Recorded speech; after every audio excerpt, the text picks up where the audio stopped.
My name is Sadia Baxter, and I have sat here every single day of this trial as a proud wife and now widow of Matthew Baxter. And I'm also a proud mother to our princesses. I sat here experiencing many different emotions, reliving Matthew's last moments and facing the individual who took his life. Matthew and I met while working as police officers at the Kissimmee Police Department. I called Matt a rookie because he started 1 year after me. The day we met, Matthew was training at the Kissimmee Police Department's gun range. He seemed so happy to be training as a law enforcement officer. Matthew's friendly personality would light up every room he entered with his charm. Matthew and I patrolled the same area where we had many late-night conversations about our faith in God, which caused our friendship to grow. There was one day that we were dispatched to a call where an individual needed medical assistance. This is when I saw Matthew in a different light. We arrived on scene where a man was unresponsive. Matthew was calm and collected as we began to provide first aid. As we were providing CPR, I glanced up at Matthew nervously, as this was our first life-saving experience. Matthew looked at me with reassurance in his eyes that everything would be all right, a memory I am proud to share. I would later become Mrs. Baxter. Matthew and I created a beautiful blended family together of 4 princesses. Matthew was a proud father and loved our girls more than anything in this world. Matthew had so many plans for the future with the girls. He dreamt of being a sports dad, talking to the girls about his life experience, protecting them, loving them, walking them to their first day of school until college, and walking them down the aisle as they got married. I would smile as he would have conversations with the babies as if they were adults, planning a life filled with memories. Matthew worked hard every day to provide for our family. At just 26, Matthew was the complete family man who loved to cook for us, clean the house, do yard work, be a handyman, and work on his car, with his number one priority being the best daddy. On August 18th, 2017, Matthew worked his normal night shift. I had all 4 princesses with me, watching the movie Moana, our family favorite. I began to call Matthew's cell phone because our daughter, Zara, had a fever. Matthew always wanted to know how the girls were doing when he was working. Matthew did not answer, which was not out of the ordinary due to the high demands of the job. A few minutes later, I received random phone calls from friends and family about the local news stating that something bad happened in Kissimmee. My best friend advised me to get in the car and go to the hospital. Not knowing what had happened, I listened to her. I was calling people on the way to the hospital in hopes that someone would tell me what was going on. I attempted to contact my sergeant, Sam Howard, because I knew he would pick up my phone call. He did not answer. I was later directed where to go. I drove to the hospital playing scenarios in my head of what could have happened to Matthew. Never in a million years would I have thought my husband, Matthew, would have been shot and murdered. On top of Matthew being taken from me, I lost my friend and Sergeant Sam Howard. The moment was just the beginning of a nightmare that has not ended. Matthew was gone. As I was escorted to the medical examiner's office right behind Matthew's lifeless body in a vehicle before me, I was in disbelief, praying to God for peace and listening to worship music to calm me down. On my way home, I asked the officers driving me to pull over to a cul-de-sac area, a secluded area, before I returned to our princesses. I got out of the patrol car in a random cul-de-sac so I could cry and scream on the top of my lungs to release some of the pain and agony before I returned home to reality.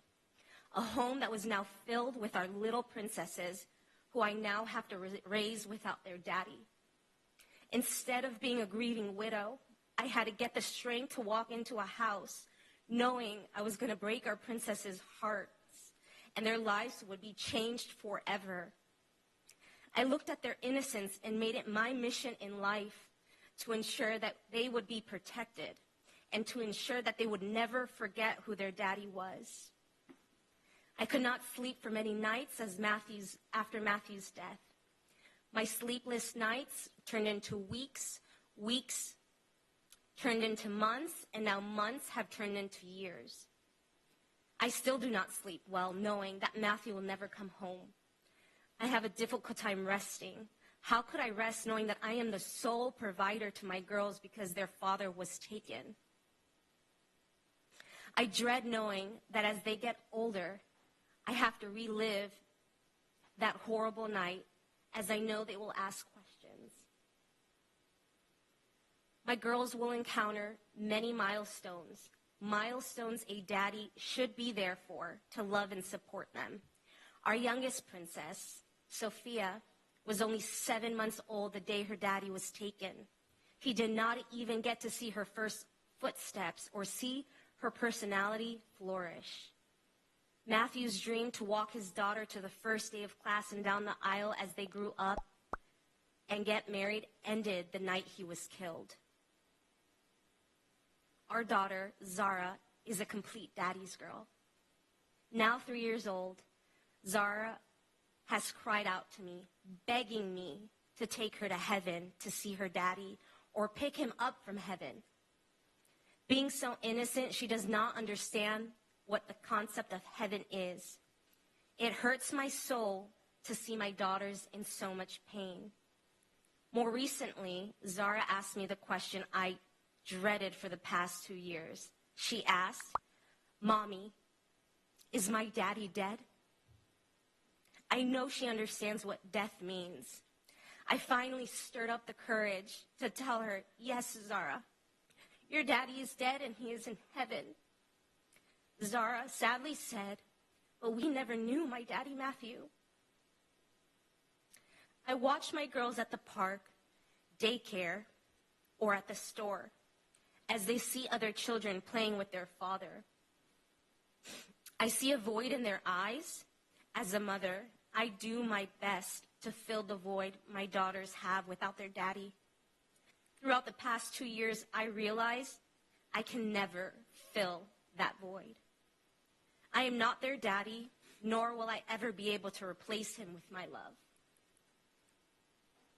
Soraya, now 9 years old, should be enjoying playing with her friends and doing stuff a normal 9-year-old enjoys, but instead, Soraya worries about me and her baby sisters. Soraya feels responsible to take care of us. Soraya was 7 years old when Matthew passed and feels guilty for having the most memories with him. Matthew loved taking Soraya to her sporting activities, cooking with her, doing her hair. He always did the girls' hair better than me. Drawing together, dancing around the house, memories that Soraya's little sisters will never experience. As for me, I do not think about my needs or wants.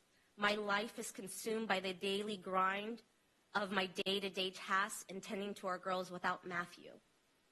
I used to be able to leave the house knowing the girls were with their daddy. Now, I feel guilty for making any time for myself. I am grateful for the constant support from my family and close friends. But at times, I feel as if I have become a burden.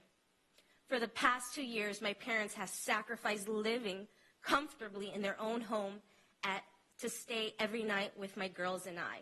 My dad always says, "How can I rest at night knowing my daughter is left alone with 3 small children?"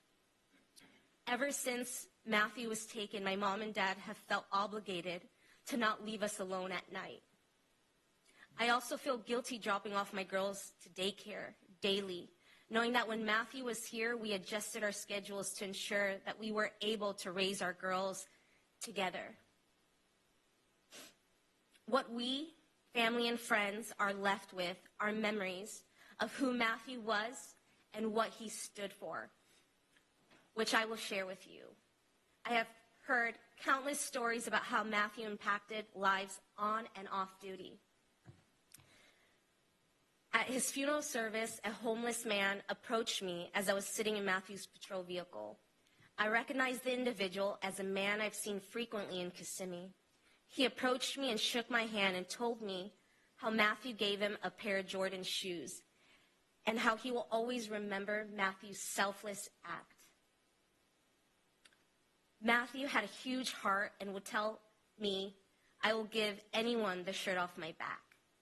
I received several cards in the mail with people sharing their encounters with Matthew and how he impacted their lives in a positive way even prior to him becoming a law enforcement officer. Those memories shared with me are now memories I will share with our children.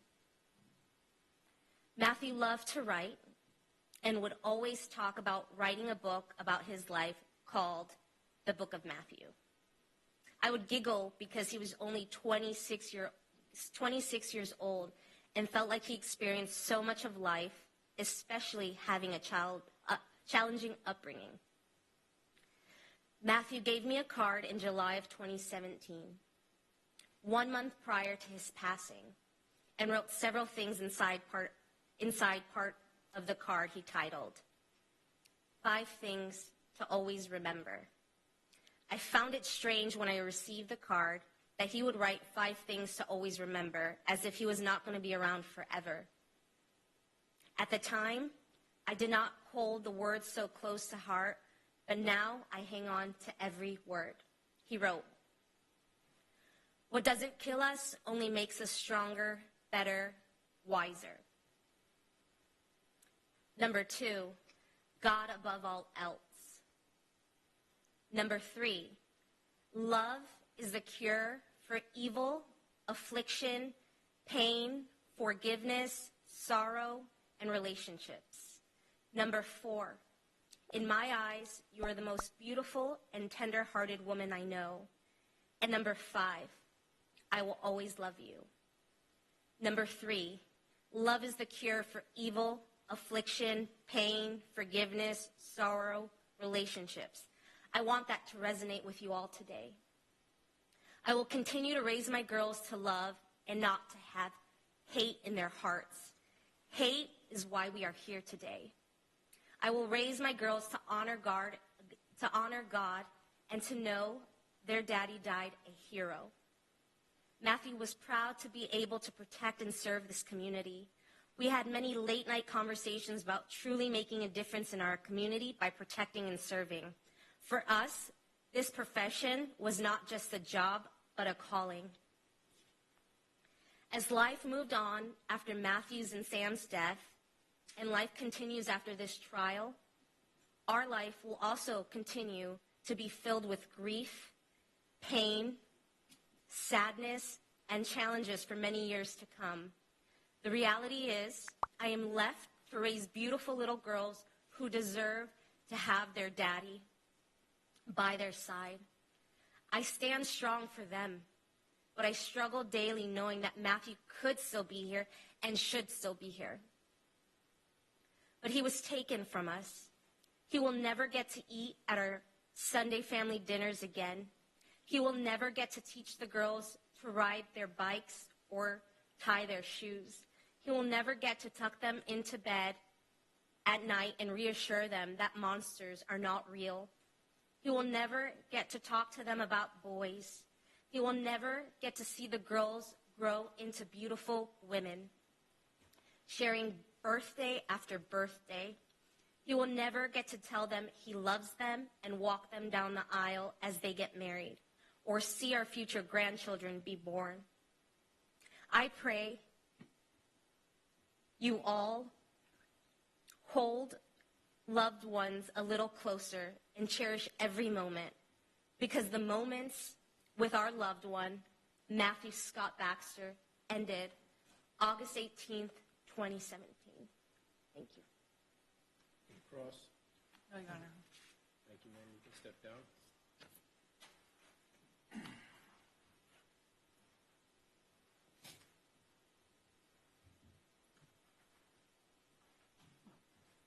All right, ladies and gentlemen, what we're going to do is take a 10-minute recess for our afternoon and give the court staff and you all a break for a bit, and then we'll come back in and start with the next witness. Okay? All right.